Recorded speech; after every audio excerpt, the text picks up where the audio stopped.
గాంధీ తాత చెట్టు, పద్దు హ్యాడ్ పద్మావతి, వాళ్ళ రిఫరెన్స్ మొత్తం డిఫరెంట్ ఉండే ఈ రోల్కి. They are looking for some 55-year-old guy. And మన ఇండస్ట్రీలో ఆ 55 years కార్పొరేట్ రోల్స్కి స్టీరియో టైప్గా ఒక 3 ఆప్షన్లు టప్ప పడతాయి మామూలుగా ఎక్కడైనా వెళ్తే. సో పిచ్ డెక్లో కూడా అవే ఫేసెస్ ఉన్నాయి అనమాట.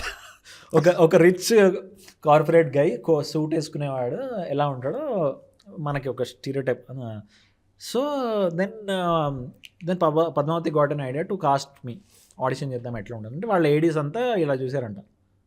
మనం అనుకున్న రోల్ ఏంటి, మన క్యారెక్టర్ స్కెచ్ ఏంటి, నువ్వు ప్రపోజ్ చేసిన పేరు ఏంటి, రాఘమేర్ అసలు దీనికి ఎట్లా సెట్ అవుతాడు, అతనంతా కొంచెం ఇదర్ హ్యూమర్ ఉంటుంది లేకపోతే ఇది ఉంటుంది, how do you see him as and ఒక కార్పొరేట్ అంత సిటీ నుంచి వచ్చిన కార్పొరేట్గా ఎట్లా చూస్తాం, అంత పెద్ద మనం విలన్గా కొంచెం నెగిటివ్గా ప్రాజెక్ట్ చేస్తున్నాం కదా అంటే చూద్దాం ఆడిషన్ చేస్తాడుగా చూద్దాం అని నేను సెల్ఫ్ టైప్ తీసుకొని పంపిస్తే షాక్ అయ్యారు.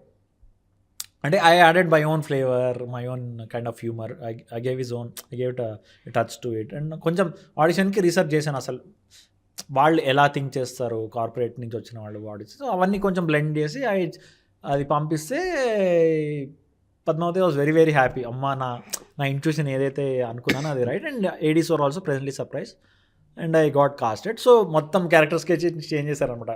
Is not 55-year-old anyway. It's a young, passionate,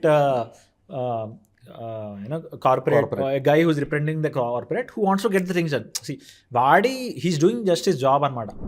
If you look at his perspective, Vadu maybe సినిమాలో obviously in the larger picture he's a villain, but చూస్తే వాడికి ఇచ్చిన జాబ్ వాడు చేస్తున్నాడు అంతే.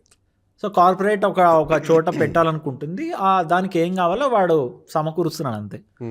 సో నేను వీ షుడ్ అండర్స్టాండ్, అంటే ఒక థియరీ ఉంటుంది. So you should always empathize with your character.